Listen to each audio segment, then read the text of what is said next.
Muy buenas tardes, soy Alessandra Vera informando desde el medio Alerta Social. El día de hoy estoy con la periodista Yajaira Pacheco. Muchas gracias por esta pequeña entrevista. Gracias.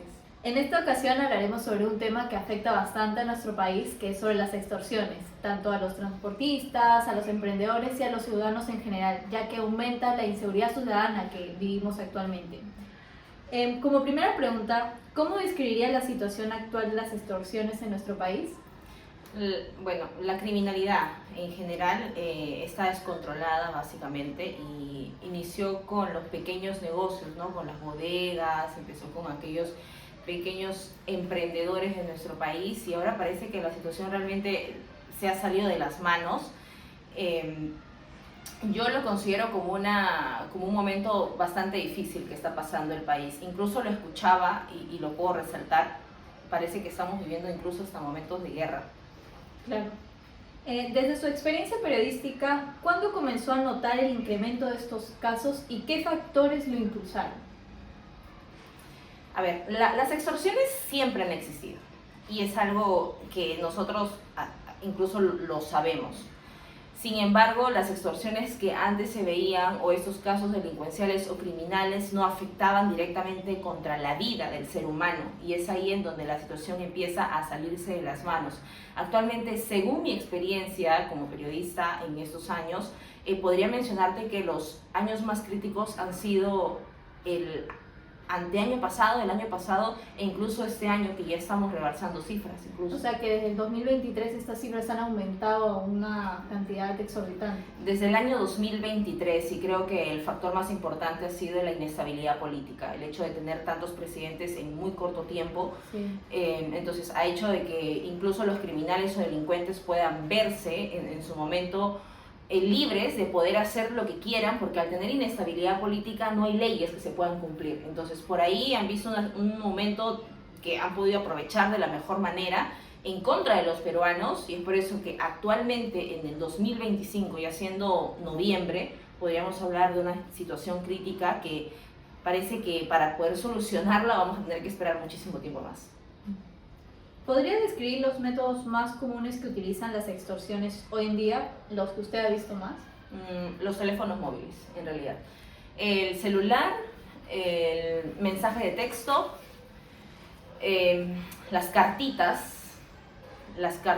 extorsivas, aquellos que llegan en todos los negocios, ya sea bajo la puerta o incluso estos delincuentes son, no le podría poner una palabra creo que formal, pero ingresan con toda la tranquilidad del mundo y dejan un papel en la mesa de los negocios y solamente piden un monto mínimo que son entre 5 o 10 soles por negocio.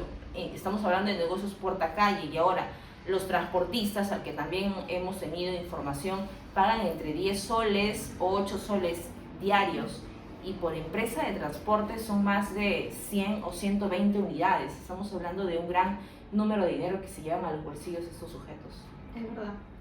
¿Usted llegó a entrevistar a víctimas de extorsión? Muchísimas.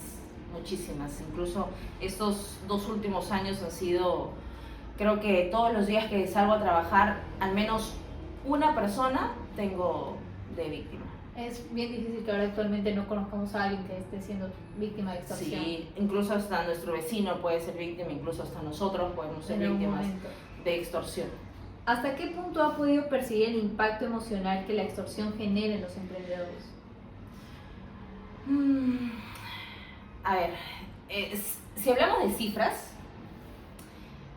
los bodegueros, que siento que ha sido bastante la afectación, estamos hablando casi 2.000 bodegueros que han cerrado sus puertas en este último año y esto ha sido producto de las extorsiones.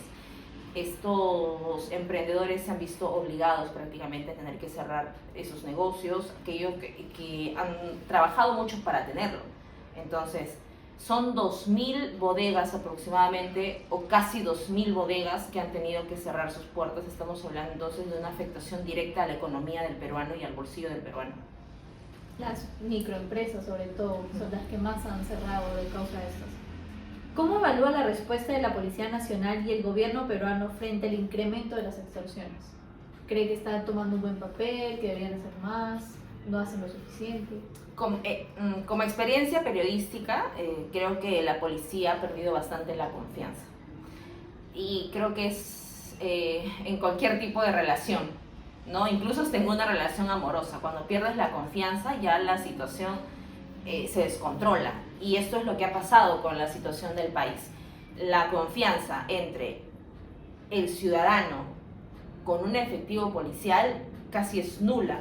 Incluso ya muchos peruanos no van a la comisaría a poder reportar ser víctimas de extorsión, porque hay líneas que se habían habilitado para estos ciudadanos víctimas de extorsión que ni siquiera le daban algún tipo de solución. Entonces, si me das a mí una herramienta, que en este caso es una línea específicamente para poder controlar la criminalidad o la extorsión, pero no está siendo efectiva, entonces el problema está en la policía.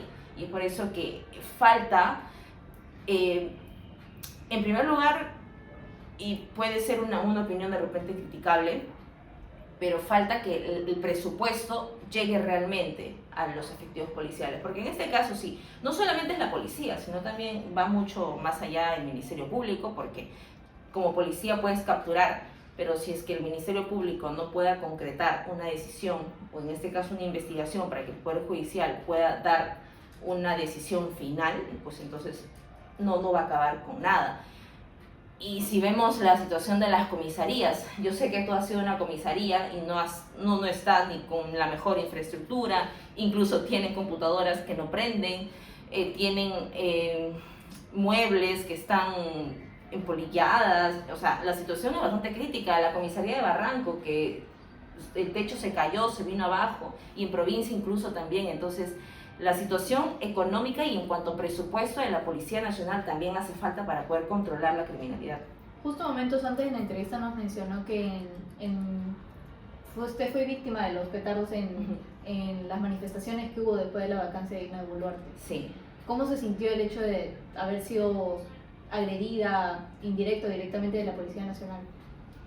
Esa es una pregunta que sí es poco difícil, porque nosotros los periodistas, a comparación de transportistas, peruanos, de manera general, microempresarios jóvenes que salen a trabajar, nosotros nos respaldábamos con la policía, nos sentíamos seguros con la policía, incluso caminábamos con ellos adelante, nosotros atrás, porque nos sentíamos seguros. Pero lamentablemente de un tiempo a otro parece que se hizo normal el hecho de empezar a contar periodistas afectados en manifestaciones. Entonces yo fui, junto a mi compañero Percy Grados, una de las personas que fuimos víctimas de impactos de perdigones de goma directamente al cuerpo. Entonces en ese momento critiqué mucho a la policía, porque la verdad son acciones que no se deberían tomar, porque no era necesario en un momento. Pero también hay que saber que los efectivos policiales cumplen órdenes.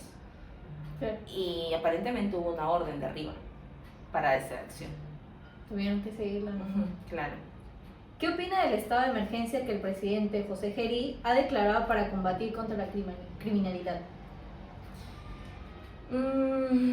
El estado de emergencia, como lo dice, es algo para que una ciudad, un distrito, o en este caso la ciudad de Lima y Callao, puedan tener medidas urgentes, que se declaren emergencia, y que lo que una denuncia a mí me puede demorar en que me hagan caso entre 2 semanas sea rápida, porque por algo estamos en estado de emergencia.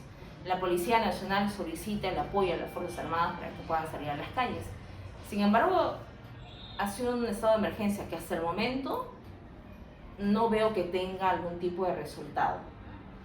Es algo más, es un estado de emergencia más a lo que ha pasado con el gobierno de Dina Boluarte. Entonces, creo que el presidente interino de la República, José Geri, está teniendo acciones un poco más como para calmar a la población, pero más no efectivas. No es como que tú me reclamas algo, ok, ven, te escucho. Claro, en ese momento vas a tener un poco de confianza, ¿no? Es o sea, de sentirte escuchada o escuchado. pero eso no significa que me vas a dar resultados. Y eso es lo que parece que está pasando. Y el presidente está siendo muy visto por las redes sociales. Entonces, los focos están yendo a otro lugar en donde los focos realmente deberían estar en la lucha contra la criminalidad. Claro. Finalmente, ¿cuál es el escenario que usted proyecta para la extorsión en Perú a corto y mediano plazo si no se implementan cambios significativos? Si no hay cambios en nuestro país, es posible que tengamos que pagar incluso para poder vivir en nuestras casas. Y eso es bastante difícil, es algo que lo escuché en una entrevista de manera internacional, porque en México ocurre eso. En México la situación también de la delincuencia ha desbordado también, y hay personas que viven en condominios, hay personas que viven en departamentos que incluso tienen que pagar para poder vivir tranquilos. Entonces, si la situación en nuestro país no se controla con medidas urgentes, es posible que nosotros tengamos que pagar para vivir, y eso es alarmante, la verdad, para cualquier ser humano. E incluso también algo que puedo ver de manera lejana es que el peruano es emprendedor por naturaleza. Vende absolutamente todo y crea negocios por todo, y es algo que nos nace a todos los peruanos. Y si la situación tampoco se controla, estaríamos hablando de un país que no se anime a emprender y que la economía baje. Y estamos hablando entonces de que muchos peruanos que muchas veces han tenido que salir de su provincia a la ciudad de Lima a emprender, pues tengan que retornar a sus lugares de nacimiento, y Lima se podría quedar incluso solitaria, porque la gran mayoría de peruanos que estamos en Lima somos de provincia. Entonces, dejar tu capital o dejar tu trabajo, o dejar tu negocio que con tanto esfuerzo lo has creado, más vale tu vida, que incluso dicen, pues no, la plata, pero afectaría muchísimo la economía del país. Es verdad, y también como dicen que el peruano, si se lo propone, vende hasta piedras. Ya, y lo vende realmente, pero si hay criminalidad, no vendo piedras. ¿Cree que el Perú pueda salir de esta dura situación que actualmente vivimos? Sí, sí se puede, y hay muchas formas de hacerlo. En primer lugar, que los tres poderes de Estado trabajen para la población: poder ejecutivo, poder legislativo y poder judicial, que son los tres poderes más importantes en nuestro país. Y si no trabajan juntos, pues no vamos a conseguir nada, porque la policía juzga al Ministerio Público, el Ministerio Público juzga a la policía por no hacer su trabajo en corto tiempo. Entonces, si no hay un trabajo en conjunto, pues la situación no va a mejorar, la situación va a seguir incontrolable. Muchas gracias, Yajaira, por esta entrevista. Como hemos mencionado, el Perú sí tiene una posibilidad, solamente hay que empezar, que el Estado se tome en serio el cambio, que no solamente quiera ganarse la confianza sino con palabras, sino con actos. Todo esto lo reportó Alessandra Vera desde Alerta Social.